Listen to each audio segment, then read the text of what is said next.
Luke 8, like Mark chapter 4, tells the parable of the sower. I remember the first time I heard this parable, I thought, well, I want to be good ground. I don't want to be thorny ground. I don't want to be the rocky ground. I want to be good ground, which means I want to hear the word. Jesus explained this, that if you're good ground, you're those who, with an honest and good heart, having heard the word, keep it and bring forth fruit with patience. Well, I read that this morning and I thought, have I always been good ground? Have I always brought forth fruit?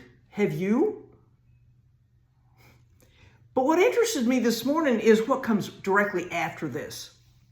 Jesus is talking about how people, when you light a candle, you don't put it under a bed or under a bushel. No, when you light a candle, you let the light shine. I'm like, what does that have to do with the parable of the sower? And then I read verses 17 and 18. I'm going to read them to you in the King James Version, but then we're going to read in the Amplified Bible. In verse 17, it says, Jesus said this, it's in red.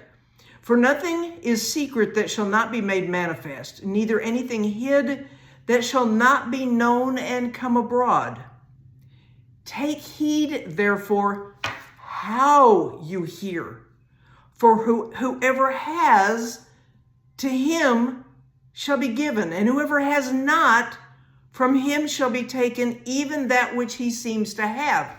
And I thought, well, what exactly are we talking about here? I got my Amplified Bible, and I read verse 18. And it gives a little bit better light on it. It says, be careful, therefore, how you listen. And that word listen is pay attention. It's not just, something comes in your ear and one ear and out the other, and you don't pay attention to it. You don't try to understand it. This is listening, trying to understand and perceive what you're hearing. For to him who has spiritual knowledge will more be given. And from him who does not have spiritual knowledge, even what he thinks and guesses and supposes that he has will be taken away. Well, that puts a little bit more light on it. And now I don't have a definitive teaching on this, okay? I'm just thinking out loud here. I read this morning over and over and over and over again.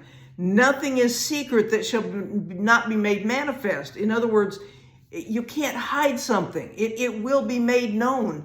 Even if you think you're spiritual, if you think that you have received all this knowledge from God, this spiritual knowledge, eventually it's going to be shown whether you really have this knowledge or not.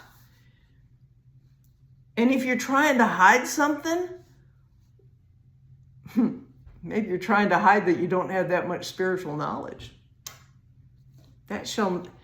Anything that you're trying to hide, it'll be made known and come abroad. When you say you're a Christian and you say that you're living for the Lord and you say, I read my Bible every day and I'm receiving from God and God speaks to me and God told me this and God told me that. If you're doing that, well, and you're not being honest about it, it's going to become known. It might be a little embarrassing when it becomes known. Like I said, I'm not giving you a definitive teaching here. I'm just thinking out loud. Take heed how you hear, how you perceive things. I read my Bible out loud. So when I'm reading, I'm hearing what I'm reading, and I'm trying to perceive what God is trying to say to me in these verses today. Pay attention to how you are perceiving, how you are hearing what word is being spoken. Because if you have some knowledge, then more you'll get more, according to verse 18. But whoever doesn't have knowledge, even what he thinks he has, could go away. So when you're reading your word today, pay attention to what you're reading, how you're hearing it, how you're perceiving it. Make sure that you're perceiving what God is saying to you.